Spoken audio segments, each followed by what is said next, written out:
Trabaja en el Centro de Investigaciones y Estudios de Género de la Universidad Nacional Autónoma de México.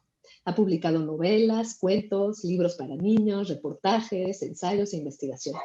Sus líneas de investigación son género, sexualidad, literatura, cuerpo, identidad, deporte y educación superior. Hortensia, muy bienvenida y te cedo la palabra. Muchas gracias por estar hoy aquí. Voy a estar un poco nerviosa. De todas formas, extraño muchísimo los auditorios y las aulas, pero bueno, pues esto es lo que tenemos y es lo mejor que tenemos. Así que, pues vamos a tratarlo de aprovechar. Según entiendo, yo tengo unos 45 minutos para exponer este tema y luego daríamos un tiempo para que ustedes expresaran sus inquietudes y platicáramos un poquito más acerca del problema. Entonces, bueno, también para bajarle al nivel de ansiedad, porque veo bueno, a muchas colegas muy queridas, autoridades. Doctor Vital, lo saludo, muchas gracias por estar aquí.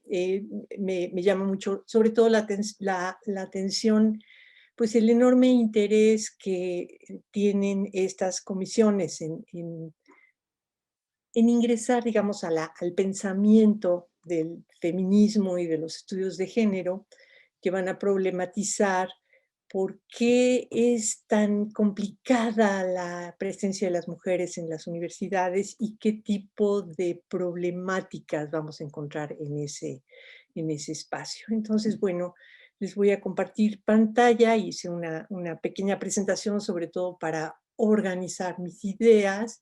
Y bueno, pues ténganme paciencia. De todas formas, voy a tener aquí mi temporizador que me va a avisar cuando se cumplan mis 45 minutos para que no me pase, porque luego después estos temas me parecen verdaderamente fascinantes y puedo continuar hablando durante varios días sin parar, así es que mejor hago esto. Entonces, bueno, comparto pantalla y yo voy a manejar mi propia eh, presentación PowerPoint para ya no hacerme muchas bolas, pero bueno. Entonces, la sesión de hoy de este programa integral de capacitación para las comisiones es docencia e investigación con perspectiva de género.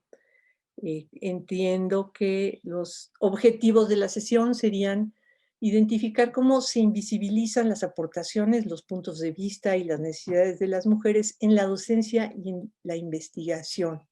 Identificar las alternativas que existen para incorporar la perspectiva de género en la docencia y la investigación y reconocer los efectos de realizar la docencia y la investigación bajo una lógica que invisibiliza las aportaciones, los puntos de vista y las necesidades de las mujeres. Me voy a centrar en el primer objetivo porque los otros dos objetivos no están resueltos en términos académicos en el momento actual. Son precisamente los objetivos sobre los que tenemos que trabajar y esos objetivos pues le dan el sentido a nuestra coordinación de igualdad de género. Este sería, digamos, uno de los principales motivos por los que tenemos una comisión de igualdad de género. Hace falta una comisión de igualdad de género en la universidad precisamente porque tenemos estos problemas. Entonces, son problemas complejos, son problemas históricos y tienen que ver con la vida cotidiana. Entonces, con lo que yo quiero empezar es que pensemos esta hipótesis de trabajo. Siempre que la sociedad lo ha permitido, ha habido mujeres que contribuyen a la producción y diseminación del saber. Tenemos en la historia de la ciencia, en la historia de la filosofía, en la historia del arte, los nombres de muchas mujeres que han participado y que han tenido además pues aportaciones relevantes para todos los campos del conocimiento. Antes de empezar, yo lo que quisiera es que nos pongamos en situación y pensemos qué es lo que está ocurriendo en el momento actual, qué es lo que nos da como principal enseñanza la pandemia, qué es lo que la pandemia ha traído como posibilidad de reflexión acerca de género. El primer punto tiene que ver con el hecho de que estamos en casa. Y les decía yo hace un ratito, extraño mucho los auditorios, extraño mi cubículo, extraño las aulas, extraño las salas de reunión, extraño los seminarios, extraño todas las actividades que realizamos. Y hay un aspecto de este extrañamiento que tiene que ver con el hecho de que el espacio en el que estoy ahora no es un espacio diseñado para el pensamiento y para la discusión, no es un espacio diseñado para la producción de conocimiento científico, sino que es el espacio de la vida, el espacio de la realización de la vida cotidiana, con todos los problemas que implica la realización de la vida cotidiana, en particular para las mujeres. Aquí yo, al rato que conversemos, quisiera ver puntos de vista respecto de este momento de encierro, de distanciamiento social, de confinamiento, de trabajo desde casa y de, bueno, desde luego, uso de nuevas tecnologías y todas esas cosas. Y me gustaría muchísimo oír testimonios acerca de cómo lo vivimos las mujeres y cómo lo vivimos los hombres. Yo he estado observando, porque como ustedes saben, la universidad no se detiene y desde marzo del año pasado, pues estamos trabajando intensamente en todas estas nuevas posibilidades de comunicación. Y entonces, bueno, la pantalla de la computadora se convierte como en una ventana hacia las vidas de las otras personas y hacia cosas que en general cuando estamos en la universidad no vemos. Por ejemplo, el hecho de que hay muchísimas académicas y colaboradoras del lugar donde yo trabajo en particular, que son jóvenes y que tienen criaturas pequeñas, chiquillas y chiquillos que andan por la vida allí en casa, que en este momento llevan ya casi un año sin ir a la escuela, me imagino que sin siquiera salir de casa, y que en edades particulares requieren una atención que es 100% del tiempo sin parar, 100% del espacio. Nuestras casas son pequeñas, nuestros lugares de trabajo pues son restringidos y lo que se ve es que siempre estas criaturas vienen y se asoman a la pantalla y las vemos allí haciendo lo que hace una criatura normal, que es pues dar guerra, dar lata, gritar, pedir la atención de su mamá que está trabajando, y que cuando ella va a la universidad, esa criatura, por lo general donde está es en una guardería o en una escuela. Perdón, voy a ponerme los audífonos porque ya llegó eh, la música callejera a casa. Y entonces, a ver si logro. Perdón.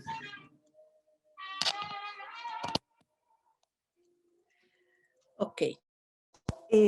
Quisiera saber si me escuchan bien y si hay algún problema de comunicación, por favor díganme.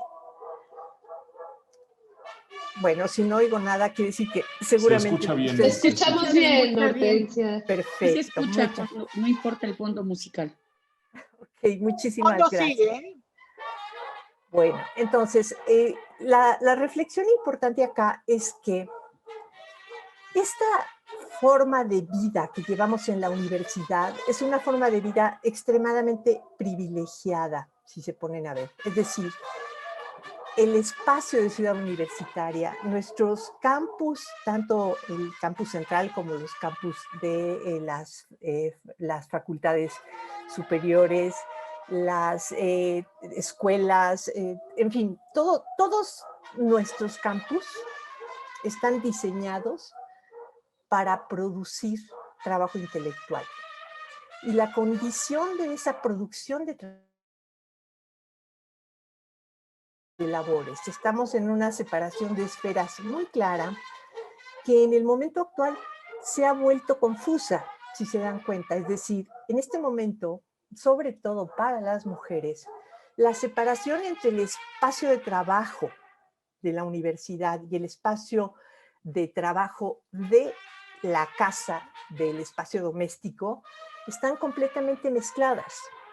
Y nos ocurre esto, que es que de pronto entran dentro de nuestro tiempo de trabajo intelectual las actividades que cuando estamos en C1 no tenemos que hacer o en alguno de los otros campus. Es decir, de repente, pues sucede, por ejemplo, digo, ahora les voy a hablar un poquito de mi experiencia, que es, yo tengo pues tiempo completo en la universidad, todos los días, en épocas normales me levanto una hora, como mi desayuno, a veces voy a nadar, a veces no, pero yo estoy más o menos a las 9 de la mañana en Ciudad Universitaria y de allí hasta que regreso a mi casa no me entero de qué es lo que pasa en casa, no me tengo que enterar. ¿Quiénes se encargan de hacer eso? Pues aquí en mi caso, pues se encargaban algunas mujeres empleadas del hogar que me ayudaban en intercambio obviamente de un salario. Y entonces yo no me enteraba, por ejemplo, de que cae una cantidad impresionante de polvo en el universo que habitamos. Y ahora como la mayoría de las personas que me ayudaban no pueden llegar acá porque pues estamos en confinamiento, entonces hay una enorme cantidad de trabajo que tengo que hacer yo, porque si no, pues viviría en el polvo y entonces tengo que dedicar mucho trabajo al trabajo doméstico, lavar trastes, preparar la comida, limpiar, trapear, que es una cosa de la que yo verdaderamente ya me estaba olvidando, pues, o sea, se me olvidaba que había que hacer todo ese trabajo porque alguien lo hacía por mí, cosa que agradezco muchísimo y ahora de lo que me doy cuenta es de qué vida tan privilegiada llevamos las personas que nos dedicamos al trabajo intelectual. Lo que ocurre ahora es que empieza a visibilizarse esta presencia de la vida cotidiana. Y aquí sobre lo que yo quiero hacer el énfasis es sobre cómo hemos elaborado, cómo hemos estructurado en términos de tradición occidental la separación entre las labores corporales, así es como las denomino yo ahora, y la vida intelectual, haciendo resonancia, por supuesto, pues de la idea cartesiana de la separación entre mente y cuerpo. En esta separación, digamos, estructural de la experiencia humana, hay un factor fundamental de género. Es un factor que tiene que ver con una atribución de labores, de actividades, de lugares y de significaciones que es diferenciada entre hombres y mujeres. Dentro de la tradición occidental, a las mujeres se les atribuye por naturaleza la dedicación a lo que denomino aquí las labores corporales, ahorita vamos a ver un poquito más por qué, mientras que la vida intelectual quedaría en el lado de los varones. En esa tradición, digamos, esta atribución es fundamental, y es fundamental para la estructuración de las instituciones de educación superior. Las instituciones de educación superior tienen una larga historia. Tenemos por lo menos un milenio de historia de las universidades, y esas universidades se produjeron en Occidente a partir de esta idea, que no es una idea generalizada al inicio de la construcción o de la estructuración de estas instituciones, pero que se va a imponer, y se va a imponer pues por motivos que tienen que ver con el poder. Y ahora yo he estado pensando que también tienen que ver con motivos prácticos, con un sentido práctico de la vida, que es este de que hace falta producir espacios que estén liberados del ruido, digamos, que estén liberados de la presencia de estas criaturas que requieren atención. Yo aquí también les preguntaría sobre todo a las mamás jóvenes, ¿no? A nuestras académicas y a nuestras colaboradoras que tienen criaturas de 5, de 6, de 7 años bueno, no sé, hasta más grandes, pero bueno, sobre todo las que tienen criaturas que estarían en el kinder o en la guardería o en los primeros 3 años de primaria. Lo que se ha convertido su vida ahora, que tienen que estar cuidando a estas criaturas, que tienen que conectarlas a la pantalla para que tomen sus clases, que tienen que responder a las demandas de atención, de amor, de cuidado que tienen estas criaturas, que antes de la pandemia habíamos resuelto de manera social con una enorme eficacia. Para esta sesión yo les pedí que leyeran 2 textos. De antemano les pido una disculpa porque uno de los textos trae mi firma, pero bueno, es lo que me pareció más práctico para poder avanzar sobre la investigación que llevamos haciendo en el Centro de Investigaciones y Estudios de Género sobre el problema de qué podemos hacer para que la inserción de las mujeres en el espacio de la vida universitaria sea una inserción igualitaria, que tenga la misma, las mujeres que tengamos la misma oportunidad de desarrollarnos en el espacio universitario, la misma oportunidad que los hombres. Y al hacernos esta pregunta, pues nos encontramos con una enorme cantidad de dificultades. Y entonces, bueno, en esta sesión yo quiero hacer énfasis en el problema de la división sexual del trabajo y en el problema del dualismo cartesiano que separa cuerpo y mente y que hace esta atribución no de manera neutral, sino que en esta atribución en efecto hay un aspecto que tiene que ver con el género, es decir, parecería que las mujeres somos más cuerpo que los hombres. Parecería que en esta tradición las mujeres tenemos mayor afinidad con todo aquello que tiene que ver con el cuerpo, con el cuidado y con el trabajo doméstico. Y eso es interesantísimo ahora porque lo estamos viviendo en carne propia. Es decir, todavía habría que hacer una enorme cantidad de investigación de cómo la comunidad universitaria está lidiando con las condiciones actuales. Estoy segura de que muchos integrantes de la comunidad universitaria del sexo masculino, muchos hombres, muchos varones, profesores, investigadores, técnicos académicos y empleados de la administración, asesores, en fin, seguramente muchos están participando de las labores domésticas y seguramente esta es una experiencia súper valiosa para discutir cómo establecemos la separación, la división sexual del trabajo. La reflexión que realizamos en este texto que yo pedí que ustedes leyeran, el de Imaginario Occidental, tiene que ver con la producción de estilos académicos. Nos podemos poner a especular cómo hubiera sido la vida si esto no hubiera ocurrido, pero yo creo que no tiene sentido. Lo que tenemos que saber es que esto fue lo que ocurrió, es decir, esta es la historia que da lugar a nuestras actuales universidades. Nuestras universidades tienen su origen en este espacio que es el claustro monacal de la Edad Media. Allí es donde se concentra la gente que está dedicada al trabajo del espíritu. Desde luego, se trata de una pequeñísima minoría. En el momento actual, las personas que tenemos el enorme privilegio de trabajar de tiempo completo en las universidades, también somos una pequeñísima minoría, pero esta pequeñísima minoría del claustro monacal de la Edad Media era también, es decir, yo calculo que en términos estadísticos, no he hecho la cuenta, pero era pequeñísima, es decir, sobre todo piensen que en la Edad Media el alfabetismo es verdaderamente mínimo. La enorme mayoría de la población no sabe leer y escribir. La enorme mayoría de la población no va a tener jamás acceso a la cultura escrita. Y la cultura escrita es mínima, es decir, el medio de comunicación por excelencia no es la escritura, es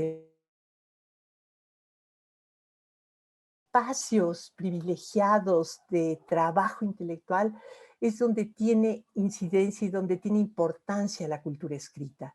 La cultura escrita es precisamente lo que nos permite seguir además esta línea histórica, porque todos estos claustros, todos estos espacios de producción de pensamiento y de conservación y de traducción de la cultura escrita, todos esos, bueno, pues lo que produjeron fue bibliotecas, esas bibliotecas de la Edad Media, antes incluso de la invención de la imprenta, ¿no? Que pues allí lo que hacían los monjes era pues dedicarse a la vida del espíritu, a la vida contemplativa, pero también se dedicaban a un trabajo fundamental que era copiar las obras clásicas, traducir las obras clásicas, pero además copiarlas a mano, ¿no? Irlas poniendo en esos, pues, ejemplares únicos de libros de los que ya ni nos imaginamos lo que debe haber sido ese trabajo espectacular, pero en fin. Entonces, esta pequeñísima minoría, cuando empieza a aparecer, aparece en un fenómeno religioso fundamentalmente, es decir, el claustro monacal a lo que obedece es a la organización de esta nueva religión que a lo largo del primer milenio de nuestra era fue estableciéndose y pasó de ser una religión eh, minoritaria, revolucionaria, a convertirse en una religión de Estado. Pero bueno, el fenómeno del claustro monacal es interesantísimo. Es decir, desde el siglo II de nuestra era, empiezan a retirarse del mundo de la vida social algunos personajes que deciden enclaustrarse, que deciden vivir al margen del mundo, al margen de la vida cotidiana, y que se encierran, por eso la idea del claustro, ¿no? Que se encierran a sí mismos y que hacen votos de pobreza, votos de silencio, votos de obediencia, hacen votos de renuncia al mundo. Y una de las renuncias más importantes es la renuncia de de la vida sexual. Esta renuncia de la vida sexual también tiene un componente interesantísimo de género. A lo largo de la construcción, digamos, ideológica de la religión cristiana primitiva, hay una enorme cantidad de interpretaciones acerca del cuerpo, pero una que se vuelve dominante es aquella que opina que el cuerpo es un aspecto inmundo de la experiencia. Se considera que el cuerpo pues, es la representación de la vida y de la muerte y que es, desde luego, pues la expresión de nuestra expulsión del paraíso. Para pues una importante tradición del pensamiento cristiano, eh, la, la presencia del cuerpo es algo que se tiene que negar, se tiene que castigar el cuerpo. Hay una enorme cantidad de procesos disciplinarios del cuerpo. Digo, de hecho, hay un aparato que se llama disciplina, ¿no? Que es eh, eh, mortificar el cuerpo. ¿Por qué? Porque el cuerpo es inmundo, porque el cuerpo me recuerda que yo soy un ser espiritual y que fui expulsado del espacio de la espiritualidad por el pecado y que ahora tengo que pagar esto y uno de los precios es la muerte. En fin, es complicado, pero es interesante porque en efecto ya desde el claustro monacal de la Edad Media está presente esta idea de que el espíritu es superior al cuerpo, que el espíritu es mejor que el cuerpo. Aquí hay siempre una organización jerárquica de valores en las que al cuerpo se le atribuye todo lo peor. El cuerpo es la putrefacción, es la invitación al pecado, etcétera. Y esto siempre tiene un contenido sexual. Ciertamente las mujeres somos más cuerpo y las mujeres somos más proclives al pecado. Las mujeres están siempre recordando que el cuerpo es la invitación al desorden, la invitación a lo inmundo, al pecado, al placer sexual.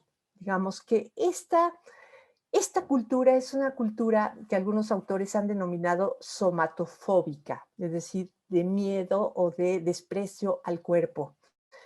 Y desde luego, ese pensamiento, esa tradición, produce una idea que se va a actualizar a lo largo de todo este trayecto. Digo, pensemos en un horizonte de 2000 años de historia, donde se va a cristalizar es en la idea de un mundo sin mujeres. ¿Qué quiere decir un mundo sin mujeres? Quiere decir que el claustro monacal, es decir, estos espacios de retiro a donde se van a ir a vivir personas para dedicarse a la vida del espíritu, al margen de los problemas de la vida normal, de la vida de la gente que tiene que producir y que se mete en guerras y que se casa y tiene hijos, etcétera, aparece una cultura en la que hay una minoría privilegiada que se puede dar el lujo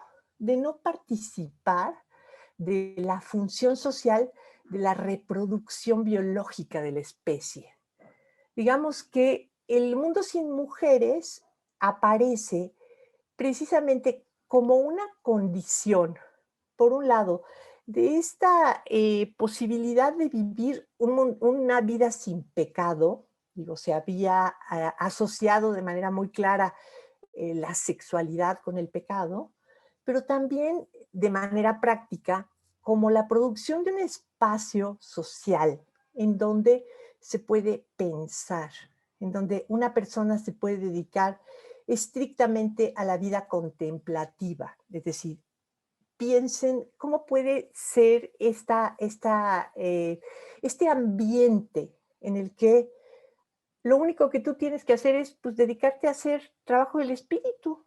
El trabajo del espíritu, digo, es variado, ¿no? Puede consistir en rezar, cantar, tener reunión con los otros miembros de la comunidad, inclusive trabajar en el huerto, en fin, cocinar, todo lo que tiene que ver con la conservación de la vida, pero pensemos que la condición económica de estas personas es diferente que la condición económica de la enorme mayoría de la población, que en la Edad Media pues la pasó bastante mal. O sea, en la Edad Media sí hubo unas pestes que no, nada que ver con COVID-19, o sea, pueblos enteros que desaparecieron porque les llegó la peste bubónica, en fin.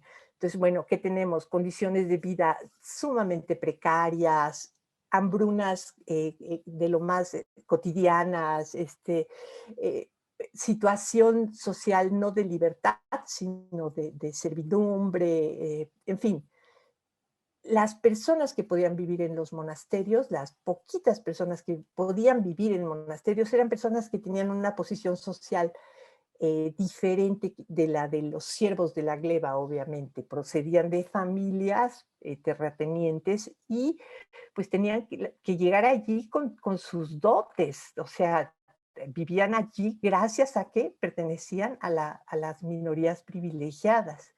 En fin, la idea del mundo sin mujeres, no obstante, no es una idea originaria de la cultura monacal, sino que es una idea que se va a imponer a partir de la jerarquía que se establece entre los siglos XII y XIII. Eso es muy interesante. Es decir, aquí me regreso a esto porque antes de los siglos XII y XIII, de lo que tenemos evidencia es de que en esta cultura monacal había la posibilidad de monasterios de hombres y monasterios de mujeres, e inclusive de monasterios mixtos.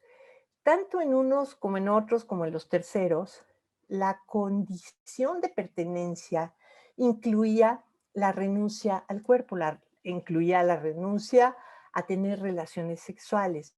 Las personas lo que asumían era el celibato, y el celibato era un ideal que se compartía entre hombres y mujeres en la Edad Media. Es decir, no se hablaba del celibato de los hombres, se hablaba del celibato de las personas, y lo que se imaginaba es que el celibato era una forma más perfecta de existencia.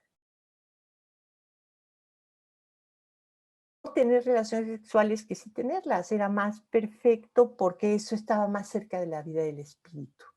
Y tenemos evidencia de la presencia de mujeres en algunas abadías en Europa, en la Edad Media, que tuvieron una muy importante producción cultural. Lo sabemos porque pues dejaron textos escritos y además hicieron inclusive eso que ahorita denominaríamos investigación científica, ¿no? O sea, y hay mujeres que escribieron música, que escribieron tratados, que escribieron teología, filosofía, y esa producción lo que la garantizaba es que eran obviamente mujeres solteras, de clases privilegiadas, que se podían dedicar a la vida del espíritu, que la eligieron y que lo hicieron muy bien y que no extrañaron no casarse, no tener hijos, en fin. Pero bueno, en los siglos XII y XIII va a darse un cambio, es decir, a partir de la jerarquía católica, va a decidirse, interesantemente, que ya no se vale que haya estas abadías a donde las mujeres se pueden dedicar exclusivamente al pensamiento. Digamos que la expulsión de las mujeres del espacio de la producción intelectual va a comenzar en el siglo XII y el siglo XIII, en estos espacios que luego van a dar lugar a la estructura de las universidades modernas. Eh, el siguiente paso es un brinco grande, porque desde luego la transición de la Edad Media a lo que denominamos la modernidad, pues tiene una enorme cantidad de aspectos interesantes, pero bueno, uno muy importante sería lo que denominamos la revolución científica. Acá me quiero referir a un fenómeno semejante al que encontramos en la Edad Media, es decir, ¿quiénes se van a dedicar a hacer la revolución científica? Miren, el origen de esta investigación tiene que ver con una pregunta muy interesante. Eh, Como que en el sentido común aparecería la idea de que las mujeres nunca hemos estado en la producción del conocimiento. Parecería que las mujeres siempre estuvimos en el otro lado y que desde la antigüedad la exclusión de las mujeres fue definitiva y que las mujeres nunca hicimos nada. Lo interesante es que lo que demuestra la historia es que las mujeres hemos estado presentes en todos los momentos en que nos lo han permitido. Siempre que se abre un espacio chiquitito de participación, las mujeres van y hacen algo. Desde luego nos tenemos que preguntar por qué está puesta esta prohibición, es decir, por qué la filosofía griega es tan varonil, ¿no? ¿Por qué la revolución científica parecería tan varonil? ¿Por qué el claustro monacal es varonil? Bueno, lo que la historia demuestra es que ha habido un proceso de expulsión permanente de las mujeres del espacio de la producción intelectual. Es decir, hay una expulsión activa. Las mujeres están y luego llegan unos señores y dicen, ¿qué están haciendo aquí estas señoras? Váyanse a su casa, váyanse a cuidar a los niños, a atender a sus maridos, a lavar pisos, que eso es lo que deben hacer las mujeres. Pero bueno, en el brinco que estoy dando histórico, me concentro un poquito en la revolución científica, porque aquí nos encontramos este fenómeno de manera muy clara, es decir, es seguramente pues, de la etapa que tenemos más información y esta información es interesantísima. ¿Qué es lo que nos encontramos? Bueno, en primer lugar, que la revolución científica está protagonizada no por científicos, porque todavía no existía la ciencia, sino que van a poner los cimientos de lo que conocemos hoy como el método científico, el laboratorio, la investigación, un conjunto de amateurs y diletantes, es decir, allí van a participar las personas que están en una situación económica privilegiada, digamos, para ponerlo de manera muy pedestre, pertenecientes a la floreciente burguesía de los siglos XVII, XVIII, ¿no? Que van a tener la posibilidad de dedicarse a hacer investigación científica. Pensemos, por ejemplo, en los talleres artesanales. Los talleres artesanales pues provienen de la tradición de la producción de la Edad Media en gremios que además eran gremios secretistas, ¿no? Que tenían sus secretos de cómo producían las cosas y no lo compartían y que se reproducían por formas de enseñanza inmediata, así personal, muchas veces sin dejar evidencia escrita de cómo se hacían las cosas, ¿no? O sea, hagan de cuenta cómo se produce una campana. Bueno, pues hay que hacer un proceso en el que hay que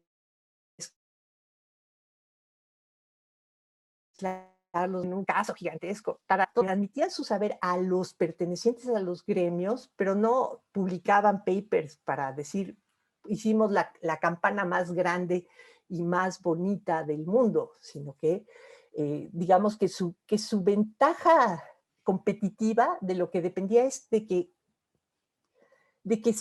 guardaran en secreto los saberes. Pero bueno, esos gremios van a evolucionar con el florecimiento de la burguesía en las pequeñas ciudades europeas.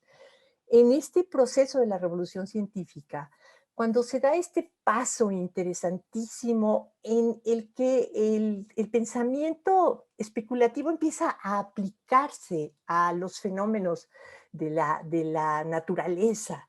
Y entonces empiezan en los talleres de los gremios, en los talleres de los artesanos, a hacerse experimentaciones. Seguramente los talleres son los primeros laboratorios de los que tenemos evidencia. Las personas que saben hacer cosas, por ejemplo, las personas que saben manejar los metales, que a lo mejor tenían inclusive pues esta presencia de las ideas de los alquimistas y todas esas cosas, empiezan a hacer experimentos y empiezan a ver cómo logramos pasar de este estado a este otro, empiezan a inventar cosas como los alambiques y cosas así que van a modificar totalmente la forma de producción, pero que sobre todo en este momento y para lo que nos interesa a nosotras, van a poner las bases de nuevas formas de pensar el universo, ¿no? Vamos a pensar en esto de la revolución de los planetas, o sea, cómo pasamos de pensar que la Tierra es el centro del universo a ver que la Tierra gira alrededor del Sol. Esto es lo que está ocurriendo en el pensamiento también. Y entonces empieza a haber esta posibilidad de que un señor, por ejemplo, compre un telescopio, porque viene también esa revolución, ¿no? La invención de todos los aparatos para la investigación. Y entonces compra un telescopio y lo pone en su azotea y en las noches se asoma y ve las estrellas. Pero ese señor tiene una hija y tiene una esposa y esas señoritas y esas señoras no van a tener prohibido asomarse por el visor del telescopio. Así es como se construye la revolución científica. En la revolución científica hay una enorme cantidad de sujetos sociales que pueden de pronto acceder a esta posibilidad de hacer investigación, por ejemplo, a través del telescopio o a través del microscopio. Hay historias preciosas, ¿no?, de mujeres que tienen, por un lado, posibilidad de pertenencia al taller de producción, que tienen acceso a la cocina, ¿no?, que pueden prender fuego y ver qué es lo que pasa si tú metes una sustancia al fuego, pero también hay mujeres muy privilegiadas que pueden verdaderamente trabajar, por ejemplo, viajando por el mundo y clasificando plantas. Hay enorme cantidad de de mujeres que hacen eso, ¿no? Que viajan y ven, ay, este animal no lo había yo visto, y lo dibujan y lo clasifican, en fin, todas estas cosas están pasando en la revolución científica en prácticamente todos los campos. Hay evidencia de que en este momento los descubrimientos astronómicos muchos son descubrimientos de mujeres, o sea, de mujeres que sí, que se asoman por el telescopio y dicen, ay, mira, ahí hay una estrella que no está aquí en este mapa, vamos a ponerla. ¿Qué es lo que ocurre con la aparición de las academias en los siglos XVIII y XIX? Por un lado, la profesionalización de las disciplinas. La profesionalización tiene que ver precisamente con el auge de las universidades. Las universidades en este momento, que ya desde pues, los siglos XII y XIII habían dicho, aquí no entran mujeres, lo que plantean es la posibilidad de que estos amateurs y estos diletantes empiecen a tener credenciales. Credencializamos a quienes hacen la revolución científica y de pronto lo que traducimos no es precisamente un investigador quien investiga, sino quien tiene su licenciatura, su maestría, su doctorado. Quien presenta sus credenciales, esos son los que van a empezar a tener el predominio y el poder en el espacio de la investigación científica. Entonces ese sería el lado de la profesionalización.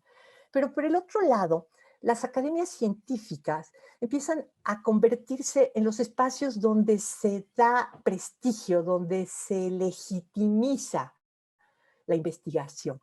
Las academias científicas que empiezan a fundarse en esas ciudades europeas donde hay enorme desarrollo del pensamiento científico, pues a través de, ahora sí, de la imprenta que empieza a hacer la publicación de los descubrimientos y empieza a organizar los primeros seminarios y congresos y todas esas cosas, las academias tienen como punto de partida también la expulsión de las mujeres. Es decir, en las academias científicas, y tenemos también evidencia de esto, si ustedes están interesadas en este tema, en la bibliografía del texto de Imaginario Occidental, ahí viene una enorme cantidad de fuentes que pueden consultar para ver todas estas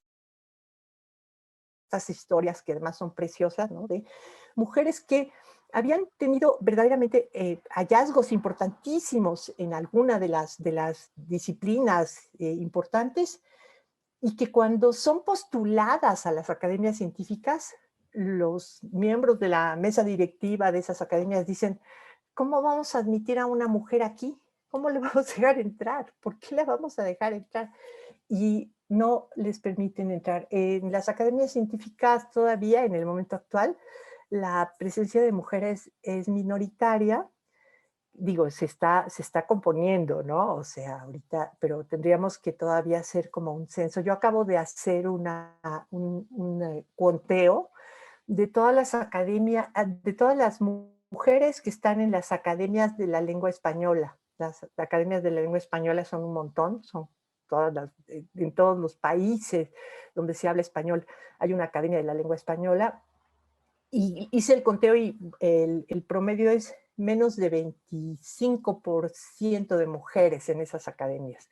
Esto responde pues a muchos factores, pero yo creo que el factor más importante tiene que ver con una voluntad de expulsión de las mujeres o de no, simplemente no, que ni siquiera quede dentro de precisamente el imaginario social la posibilidad de que las mujeres tengan esta presencia. Lo que ocurre en la edad, perdón, ya en la modernidad, es que esta separación de espacios se vuelve una separación tajante, definitiva. En la Edad Media, algunas mujeres de élite podían participar de la producción de la vida intelectual, pero la modernidad convierte esa posibilidad en algo negativo. O sea, dice, no, las mujeres tienen que estar necesariamente en el espacio doméstico o en el espacio de la casa, y esto se explica y se legitima a partir de una serie de mitos de los que todavía no nos podemos deshacer por completo. Es decir, la idea de que las mujeres, por un lado, bueno, pues somos más tontas que los hombres, que no tenemos capacidad para crear, que no podemos pensar, que no podemos escribir, las, más las prohibiciones, más la separación, ¿no? La segregación de los espacios educativos, sobre todo de los espacios educativos primarios. Todos estos fenómenos en la modernidad se vuelven generalizados y se legitiman con ideas de supremacía varonil. Aquí aparece ya la, la eh, pues este fenómeno, ¿no? Que es muy interesante. ¿Por qué? Porque en épocas anteriores a la modernidad, la excepción siempre es posible. Es decir, se puede pensar en una mujer que además decían que era una mujer varonil, ¿no? O sea, una mujer que tiene las cualidades de los hombres y entonces piensa muy bien, escribe muy bien, tarará. Pero en la modernidad esto se vuelve como la ley. Las mujeres no podemos estar. Y no es sino hasta el siglo XX cuando empieza a discutirse esta mitología. Y bueno, con lo que nos encontramos en este momento es con esta presencia siempre conflictiva de las mujeres en el espacio del saber. Esta tendencia persistente a expulsarlas del coto masculino. Es decir, siempre encontraremos quien defienda que, bueno, pues que este lugar es para hombres. Digo, los clubes varoniles son normales, ¿no? Y esta idea de que las mujeres no pueden ni siquiera pisar el sagrado, la grava, ¿no? Del caminito a la universidad, pues la tenemos muy claramente establecida en estas instituciones que además tenían, qué interesante, ¿no? Las universidades más tradicionales en Inglaterra, que tenían prohibido a sus profesores casarse, porque pues no, no hay que dejar que se metan ni siquiera por allí, ¿no? O sea, estos hombres que nos recuerdan a los monjes de la Edad Media. Híjole, ya pasaron mis 45 minutos. Si les parece bien, porque además estoy súper cansada, voy a dejar de compartir pantalla y podemos dar lugar a un espacio de conversación. No sé, Sandra Barrancos, Mónica Quijano, indíquenme cómo procedemos y yo estoy aquí dispuesta, abierta. Claro. Orte, si quieres, podemos dar un tiempo para que cierres y abrimos a un par de minutitos, y abrimos el espacio, si te parece bien. Tienes apagado tu micrófono. Sí, no, gracias. No saben cuánto extraño los auditorios. Bueno, pues entonces terminaríamos ya con estas poquitas láminas que me faltan, ¿no? Algunas ideas importantes. El imaginario de género, entonces, tiene continuidad con hay una continuidad entre el pensamiento moderno y los órdenes tradicionales. Es decir, no es lo mismo, desde luego, el pensamiento de la Edad Media respecto de lo que significa la feminidad, de lo que significa el cuerpo de las mujeres, pero hay una continuidad en términos de las estrategias prácticas que se utilizan para la exclusión y para la expulsión de las mujeres. En esta continuidad lo importante es cómo en el imaginario colectivo está la idea de que hay unas cosas que los hombres hacen y otras cosas que hacen las mujeres, y cómo tenemos esa asociación tan claramente anclada a nuestra práctica cotidiana, que de pronto de lo que se trata es de que se siente que si hacemos ciertas cosas perdemos feminidad o perdemos masculinidad. Hay un autor que se llama Laqueur, Tomás Laqueur, que hace una reflexión acerca de cómo en efecto en la modernidad la legitimación de la exclusión de las mujeres se tiene que demostrar empíricamente, digamos, a partir de la demostración de que los cuerpos de los hombres y los cuerpos de las mujeres son completamente diferentes. Esto, digamos, traduzcan la idea de que los hombres son de Marte y las mujeres son de Venus y por eso no voy a leer. Entonces, bueno, en la cultura monástica lo que nos vamos a encontrar es que hay una presencia de mujeres en monasterios y abadías a lo largo de todo el mundo cristiano, desde el siglo III hasta el siglo XII. En ese momento nos encontramos el liderazgo de muchas mujeres que van a estar trabajando en el espacio de la vida intelectual, en el espacio del espíritu, y que, bueno, tienen esta interesante característica de que no se casan, no tienen hijos.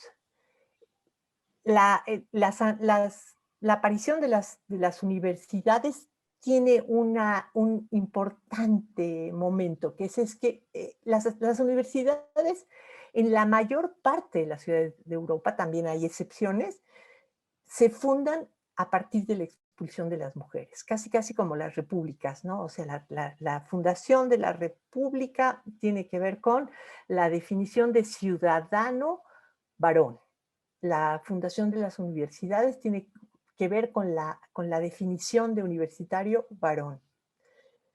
En este momento de expulsión de las mujeres, fíjense, las órdenes religiosas femeniles, las de las monjas, digamos, se convierten por decreto papal en organizaciones dedicadas a labores de servicio y sujetas a la autoridad varonil, e inclusive en algunos momentos se prohíbe que las religiosas aprendan a leer y escribir. Interesante, ¿no?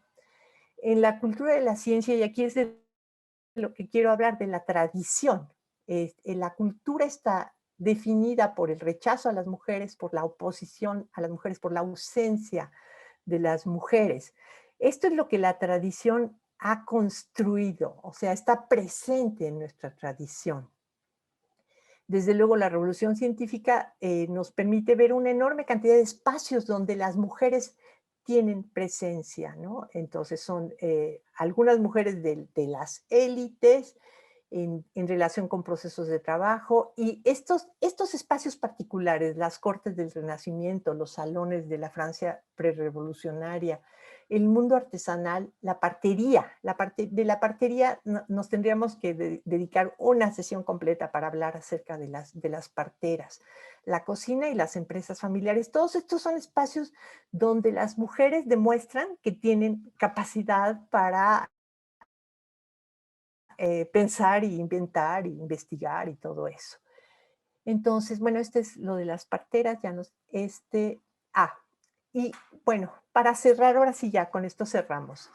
Quiero recordar una famosísima declaración de Tim Hunt, que es un premio Nobel de Medicina, que en 2015, el 9 de junio de 2015, en una ceremonia en Seúl, hizo esta simpaticísima declaración, y hubo un escándalo porque se reprodujo en redes y lo corrieron de la Real Academia Británica, en fin.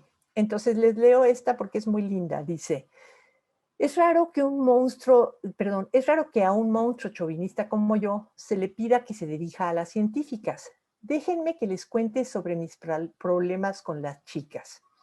Ocurren 3 cosas cuando están en el laboratorio. Te enamoras de ellas se enamoran de ti, y si las criticas, lloran. Quizá deberíamos hacer laboratorios separados para muchachos y muchachas. A ver, en serio, estoy impresionado por el desarrollo económico de Corea, y las científicas desempeñaron sin duda un papel importante en él. La ciencia necesita a las mujeres, y las mujeres deben dedicarse a la ciencia a pesar de todos los obstáculos y a pesar de los monstruos como yo. Aquí lo lindo es esto de: ocurren 3 cosas. Te enamoras de ellas se enamoran de ti, y si las criticas, lloran. Esto dio lugar a un hashtag que se llama Distractingly Sexy. Lo pueden buscar, es divino. Realmente es una de las cosas más simpáticas que han hecho las científicas en los últimos años, en que se burlan mucho de Tim Hunt.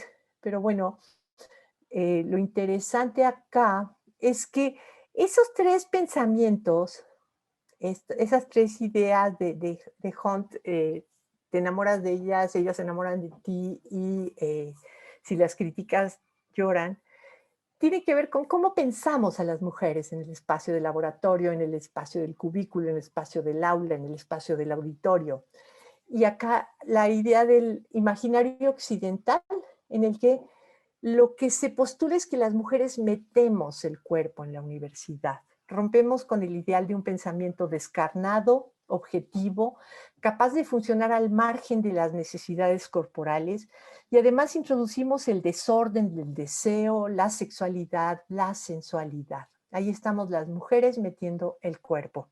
Creo que en este momento, una de las enseñanzas que nos deja el COVID-19 es que este cuerpo es un cuerpo que necesita un montón de cosas, ¿no? Necesita el espacio limpio, necesita comer, necesita cambiar las sábanas, todas estas cosas que estamos haciendo últimamente las personas que antes solamente nos dedicábamos a la vida del espíritu y que ciertamente en términos de división sexual del trabajo, pues corresponden, según el imaginario occidental, a las mujeres. Y el problema tremendo, el problema de que en efecto, en un lugar donde hay bebés, es muy difícil dedicarse a la investigación. Es muy difícil concentrarse cuando una chiquilla o un chiquillo viene y se sube y quiere que le hagas caso, o llora, o rompe algo. Cuidar a las criaturas es súper complicado. Y bueno, pues nuestra universidad verdaderamente logró de hacernos pensar que podíamos vivir en un espacio en que no hay bebés, ¿no?